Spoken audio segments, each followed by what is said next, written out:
All right, so it's 5 o'clock in the morning. Right now it is freezing, hence the big ass jumper that I'm wearing right now. It's 5 o'clock in the morning. I'm gonna get a quick squat session in today and bench. I've got work today, so that's why I had to get up really early. One of the best things about getting up early is the feeling that everybody else in the world, not in the world, but like, where I live in my time zone, is most likely asleep in their warm bed, comfortable, dreaming. And here I am, 5 o'clock in the morning, in my shed, cold barbell, about to put in some work. So that thing motivates me. I love the fact that, I love doing things that most people regard hard. It's early, it's cold, it's rainy, it's windy. A million one excuses not to work out, and here I am working out. I love that. The first person that comes to my mind when it comes to hard work, I follow basketball. I have for a very long time. Kobe Bryant was one of the hardest working athletes of my generation as I was kind of growing up. He got into the league in the late 90s, and he used to, even when he was a max money player, he used to wake up even earlier, like 4 o'clock in the morning. He used to go put in work during the summer, during the off season, put up so many shots, come back home, eat, go back to the gym, put in some, training with the barbell and dumbbells and whatever. And he used to do several training sessions per day. It just goes to show you that if you want to be the greatest, you basically have to outwork everybody. Nothing makes me feel like I'm working harder than anybody else than when I'm in the gym really early in the morning. This is the recipe for success. This is the recipe that all the best people in the world use. They get up really early in the morning and they train. Most likely they put another session in towards the end of the day. I'm not a pro athlete, I'm far from it, but I think it's really cool when you kind of follow in the same footsteps as some of the greatest. So that's really, really cool. But anyway, let me jump into some front squats today. My shoulder has been kind of bothering me with the front rack position. So the other day I did a whole bunch of pull-ups. My lats are on fire right now. It's kind of a cool feeling. I ended up doing like 80 pull-ups. The way I did it was I did a set of 1, rest a little bit, did a set of 2, rest a little bit, then 3, then 4, then 5, then 6, all the way to 9. I wanted to get 10, but there was no way. The 9 pull-ups just murdered me, and they were crappy form. So there was no way I was gonna do 10. So then after I did 9, I did 8, and then 7, and then 6, and all the way to 1. There works out to be 81 push-ups. If you did 10, it would have been 100. But yeah, it's a nice way to kind of warm up and get some work in, and get your pull-ups in. So I've done that in the past. It's a really good approach to get your pull-ups. And the reason basically why I'm doing pull-ups, number one, it was just a matter of time before my shoulder started hurting. With all the pressing that I'm doing with the push-ups and the bench press, you need to kind of counterbalance that and engage some of the pulling muscles. I always go for pull-ups over rows, because rows I feel like tax my lower back too much. And with the rows, I don't feel like it's all that great for your back. Because when you pull the weight up and you get to about top of the weight, and when the barbell kind of hits your belly, in that instance of time, the barbell is basically weightless. When the force is reversed going downwards, and that, I guess, weightless moment, and then as the weight kind of drops back down into your hands, there's a bit of, I always feel like my lower back doesn't like it, because it's kind of like a jerking motion. Anyway, that's the way I feel about the row. It kind of doesn't sit well with me, whereas with the pull-up, it's just a more natural movement for me. My spine is not loaded, I'm not bent over, and it just feels great. With the deadlift, the weight's always heavy in your hands. You never really kind of make the bar weightless at any point. Whereas with the row, I feel like there's a moment there where it's weightless, and then you kind of have to catch it, and you catch it with your lower back. So I don't like that. And also eats into the lower back fatigue from deadlifting and whatever. So pull-ups for me has always been the best, the easiest to recover from, and I just absolutely get smashed with the lats. My lats are basically sore all the way down to my hip basically. I am somebody that kind of puts on lat size quite easily. Out of all the muscle groups, I feel like lats and glutes for me just grow the easiest. For whatever reason, we all have one of those muscles that we just basically use all the time easily. It's kind of like our nerves have kind of programmed that muscle group so easily. Anyway, let me get under the bar and get warmed up. Same deal as always, guys. We're going to do sets of 20 all the way up to 60. We're going to go 20, 40, 60. And then do 80 for a bunch and see what I can get up to as a training max today. All right, let me hit this. All right.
I'm finding the front rack position even harder today.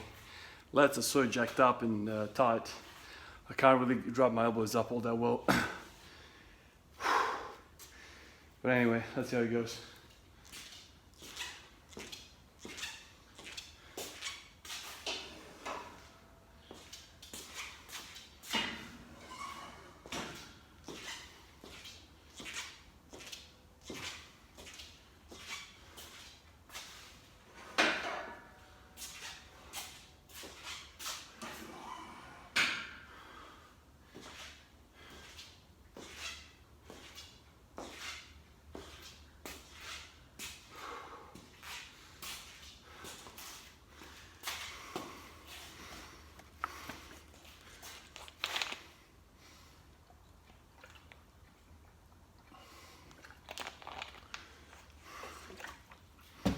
Oof, the first set is always the hardest.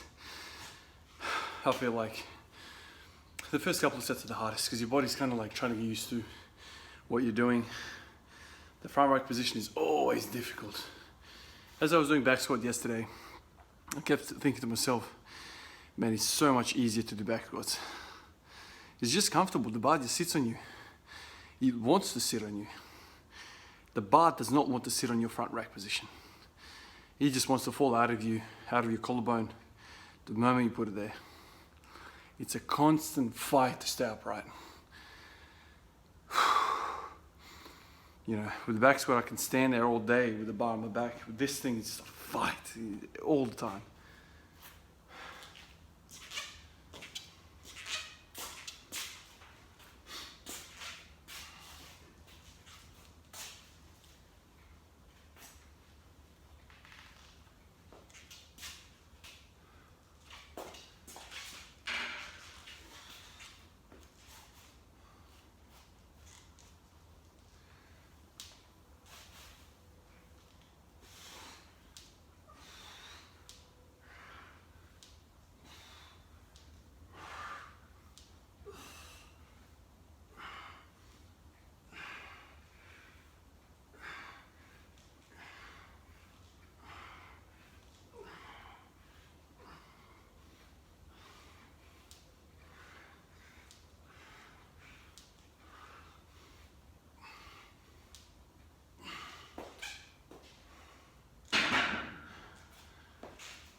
I feel like I'm getting fitter.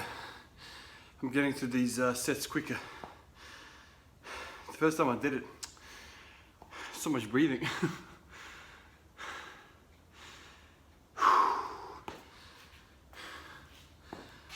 What are we, 12 minutes in? 11 minutes in?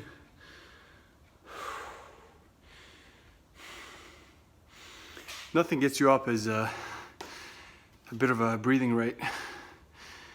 Really gets the oxygen in, wakes you up. That's the thing about training early in the morning.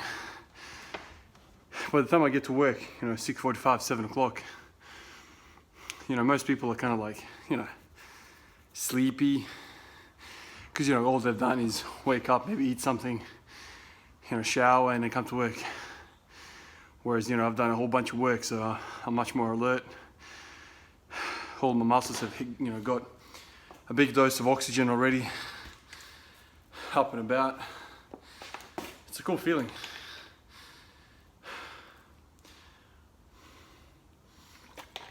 It's a really interesting thing when you talk to people that don't train, who live a very sedentary lifestyle.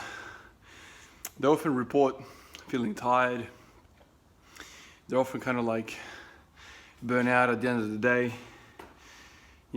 I've got more reason to be burnt out at the end of the day than somebody that doesn't train. But it's really the opposite. Like, I'm fresher for longer. It's just ironic. People that rest all the time are tired. People that train are not tired. It's just interesting how the world works. The more you do, the fitter you're gonna get. That's basically it. And if you think you're working hard, if you think you're getting up early, you got no idea what the pros do, man. The amount of work these guys put in day out. Some of these guys get millions of dollars, so there's motivation there, but they didn't get there, getting paid. They got there doing nothing. So there's a lot of work in sports done without a single dime.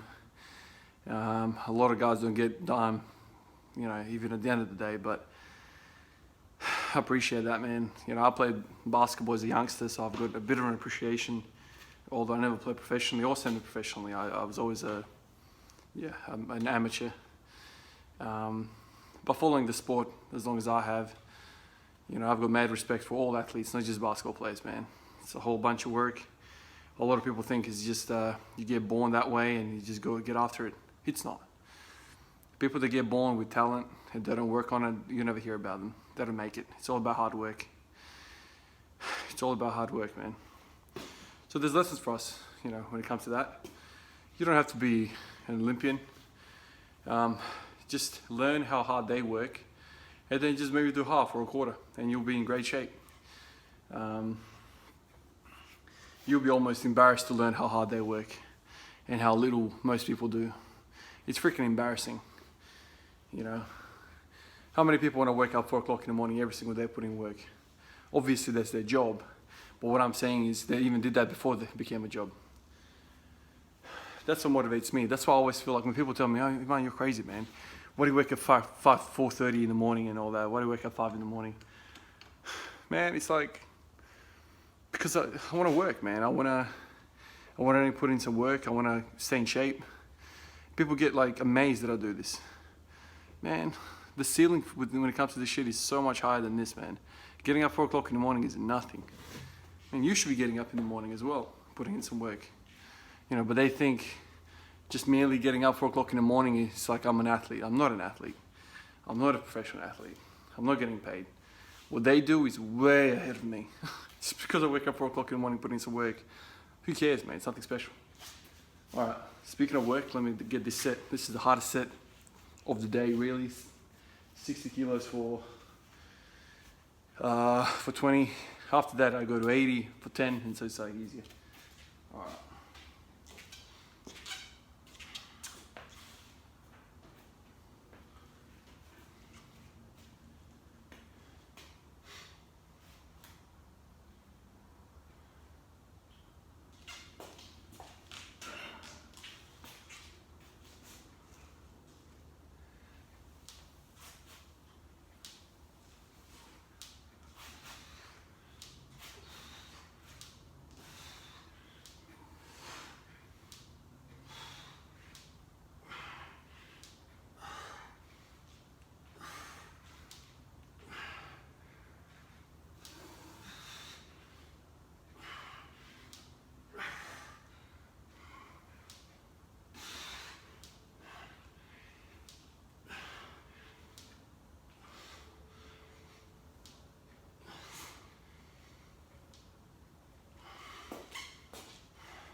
Man, something about 20 reps, it really gets a lot out of me. 10 is not bad.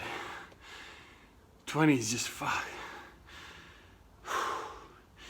Basically, the moment I cross around 14 reps, ooh, my body gets, the oxygen debt gets bloody high. And so then I have to huff and puff for minutes after the set.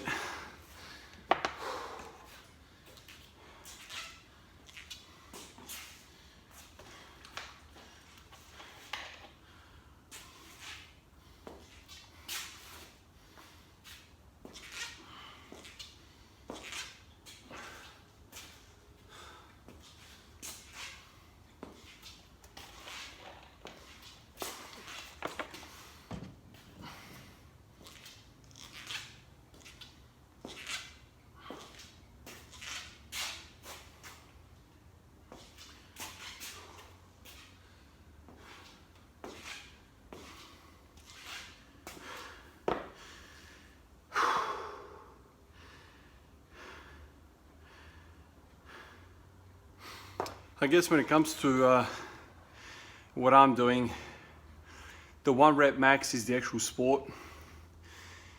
You know, it's the basketball game for Kobe Bryant, Michael Jordan, these type of athletes. The 1 rep maxes, I guess the 2 rep max, the 1 rep maxes is the sport, right? It's the expression of your strength for 1 rep.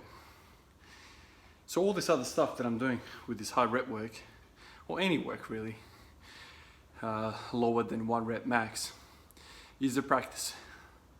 You know, when people go to the stage, or weightlifting events, whether it's ollie lifting, whether it's powerlifting, you know, most people just see, you know, the lifts, the 3 squats, the 3 bench, and the 3 deadlifts, or clean and jerk, or snatch. That's all we see. And so one can assume is that all you got to do is those lifts over and over again to get really good at.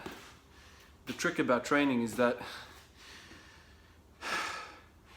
there's other stuff that they do, you know.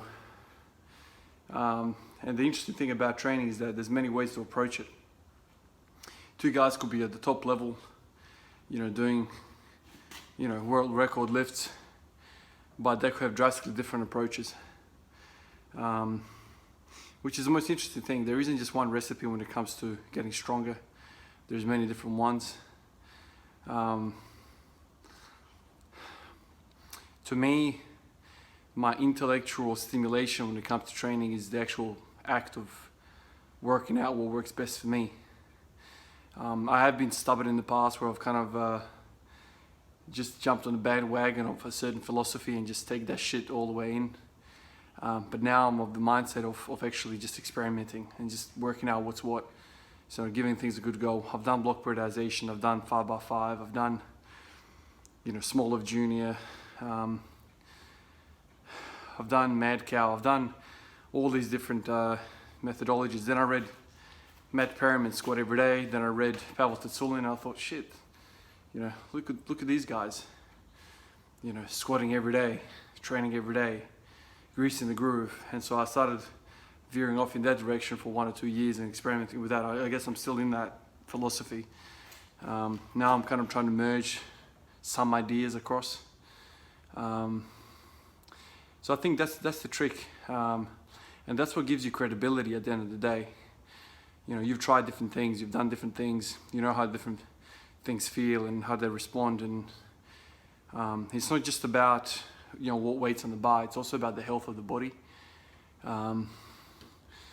You know, you can't forsake joint health, you know. So that's also very important. Longevity in the sport usually gets you most success. If you can stay away from injuries for a very long time and just add on a little bit every time, you're going to be better off than the guy who has major increases and then gets injured. And then has major increases with this fancy program and then gets injured again. You know, who do you want to be? That guy who's always snapped up, or do you want to be the guy who has slow incremental success and just stays healthy year round? You know, I know who I want to be. I'm pretty sure you guys don't want to snap your shit up. Like I really haven't had any injuries when it comes to weightlifting, to this training. You know, the only thing I can think of is my hip issue, but that never stopped me from working. It was like a nagging sort of hip, maybe bursitis, maybe inflammation, tendonitis, who knows. But that's the worst of it. Like the 2 ankle fractures that I had were basically basketball related. I never really did it in the squat rack or on the platform, so it's not bad. All right, let me hit this for 10.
The beautiful thing about training for yourself, training for fitness, is that you can stop whatever you want.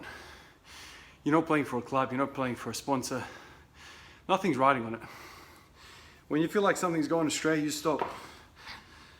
There's no coach forcing you to do another rep. You know, that's when injuries happen. It's a beautiful thing. You can train for the fun of it. You can train for the love of it. You know, no one's pushing you past the barriers that you don't want to cross. You know, one would argue that that's where the real success is, but that's also where the injury risk is high as well. And if this is not your breadwinner, why would you risk that? You know, this is why I've always said, when it comes to steroid use and substance abuse, and you're not getting paid, you're not really doing anything with it, you're just trying to fill out a shirt so you can go to the club, pick up chicks. Why bother, man? You're putting yourself at risk. For what? Never understood that. Never understood that. There's no benefit there. If you're putting yourself at crazy risk for money gain and whatever, I can understand that. I still wouldn't want to do it. But I can see the motivation there. For dudes who are just going to the club, geez, man, what are you doing with your life? You know.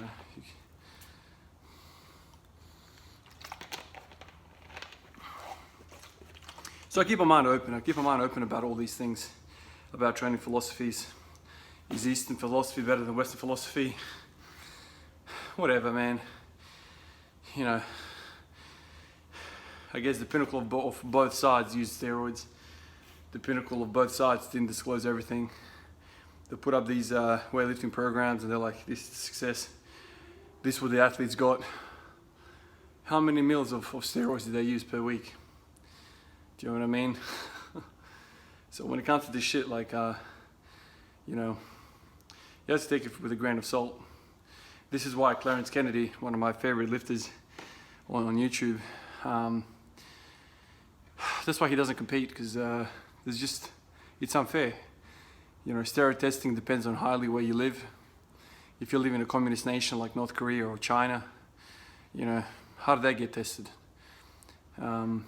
Does the World Doping Agency get in there and test them freely like they would in, say, Ireland or the UK somewhere, or France, or wherever you might be?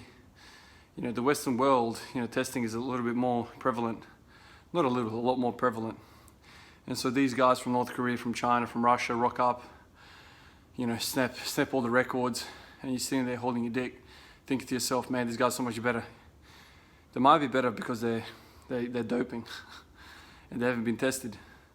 So I can see his frustration and boycotting the whole sport of weightlifting, not wanting to compete, because it's just, no, it's bullshit. At the end of the day, it's just bullshit. There's not enough money in the anti-doping world like there is on the other side where the athletes are. The athletes are making so much freaking money. Think about soccer, think about basketball, think about some of these top world athletes. They're earning freaking $100 million a year in some cases with the sponsors and whatever.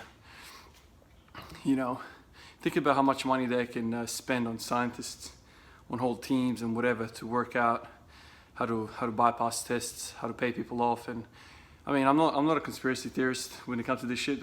All I'm saying is just think about the possibilities. That's really difficult for somebody who's in it just for the sport. You always have to take it with a grain of salt, you know. I guess the best approach and the most intrigue I find is looking at the world before steroids, before doping, kind of like before World War II. And even earlier, look at some of those old school guys and what sort of bodies they had, what sort of numbers they had. And you can see what's possible. You know, that's a really good indicator, because back then, like, you know, the science world wasn't that advanced when it comes to sports science. Even though, like, you know, there's dudes back in the day who were just machines. You know, guys squatting 1,000 pounds and all this sort of shit. There were some beast guys back in the day. So you know that the body's capable of doing crazy things. It's just nowadays you have to take it with a grain of salt because of the unknown. All right, 100 for 5.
All right, now we're getting to the heavy stuff.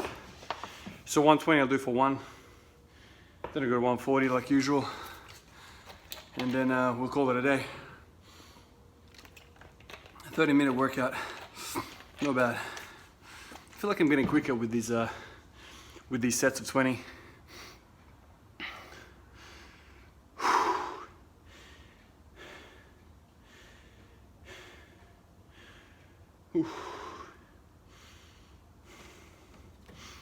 Shoulder's bothering me a little bit still. I think it's a lot better. I mentioned to you guys that I did pull-ups the other day.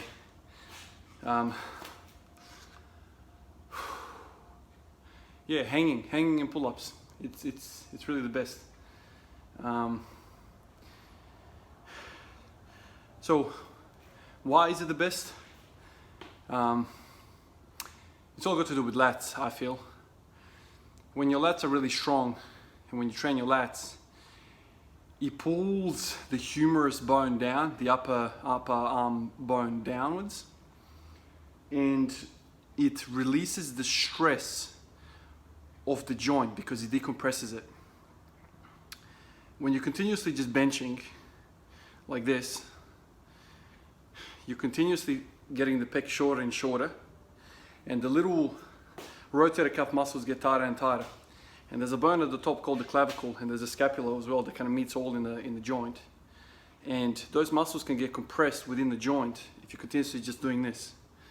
You know, by having the lats engage, it kind of decompresses the joint and creates a bit more space within the joint. That's how I think about it, and this is why I believe my joints in the shoulder feel really good when I do a lot of hanging, i.e. just doing pull-ups. You know, I went through a period where I just did hanging for time. But now that I don't do it that often, that I do deadlifting, it kind of takes away from the deadlifting because the grip is fried. But just doing pull-ups, just hanging there, and the amount of time you have to hang to do a pull-up or several pull-ups is enough. It's all about the lats. It's the yin and the yang, man. You got the pec, the pressing at the moment, at the front, the pec presses, the lat pulls. You just balance that shit out, and you have a healthy joint. Just like with the knee as well, hamstring versus the quad. You know, it's all about balance in the body. All right, let's do this for one.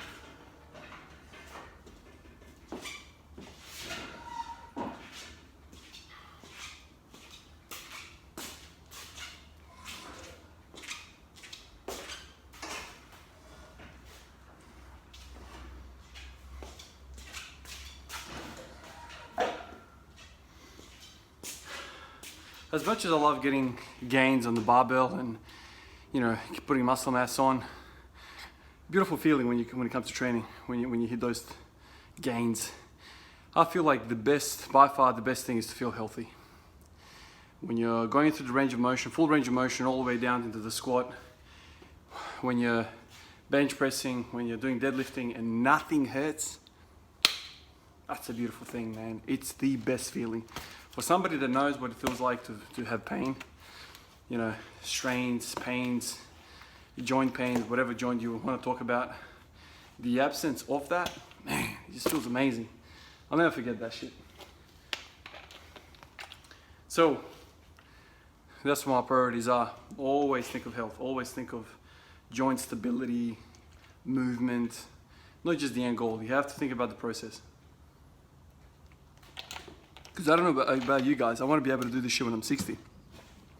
You know, so I don't want to have a hip replacement and freaking, you know, arthritis and, you know, knee replacements and all sorts of shit. I don't want that. Like, I don't want to be that dude. I don't want my training to make my body fall apart. I want my training to actually get me stronger, to give me longevity. That's what excites me. When I see some of you guys on the net who are like in your 50s, and some even in 60s, who are training, fuck, I love that shit, man. It's so inspirational. You know, somebody like my age, it's 30, and that's not training, and you got these dudes who are training in their 50s and 60s, man, it's a fucking shame, man. You know, everyone should be training. You know, back in the day, we used to live in freaking mountains, you used to have to walk kilometers up hills and all sorts of shit just to live, to get water, to get whatever, to hunt. Now we have cars, we have deliveries, we have Uber Eats, we have all this shit. You don't have to get off your ass to survive. So at least what you can do is just do some work, man. Do benching, do squatting, do something. You know, our life has become so easy that our bodies are falling apart, man.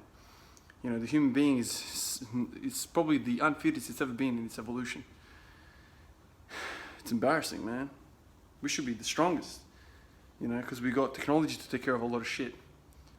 But now, the very technology that's making our life easier is making us sick. All right, 140.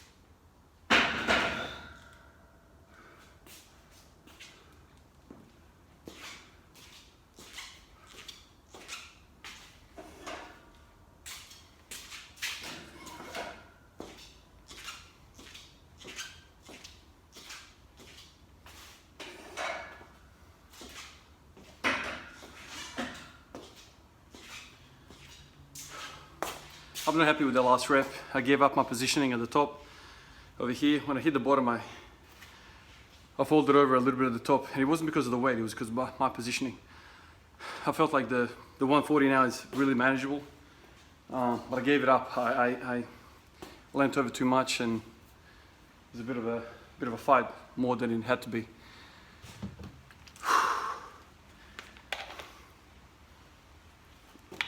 38 minutes in. All right. I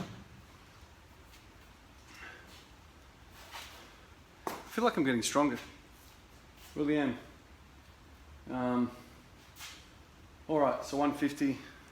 I tend to have less breaks when I get into the later sets because there's no huffing and puffing. I feel like I can just get back to lifting, but there's a central nervous system component to it as well. You need to kind of let the nerves kind of replenish their electrolytes and whatnot so they can fire optimally. It's not just about the heart rate, it's not just about the respirate. There's also a nervous component to it. You want to make sure that your nerves are kind of settled back down and you can output the highest, output you can. So even though your heart rate and respiration rate is all the way normal, you kind of have to set a little longer. My only thing is I don't have time, so I have to get back to it. All right, so 150 is on the bar. Let's see if I can hit this for one. Hopefully I can. 140 moved all right. It's just I screwed up the positioning at the bottom.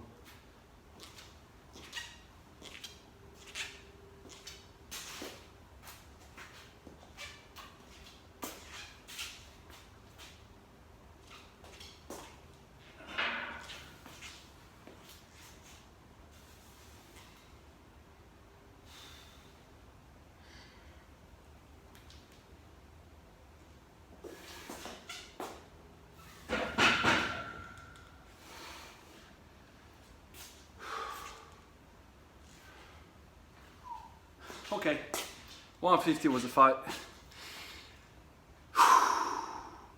All right, so now I'm gonna do some bench pressing. It's gonna literally take me 10 minutes all up just to get to a top set. Hit that and that's what it is. I'm not gonna record that because I can't edit that on my phone. I have to go to work, so I can't get back on the computer. So that's it from me guys today. I'll catch you in the next one. And yeah, hope you guys have a good day. Thanks guys.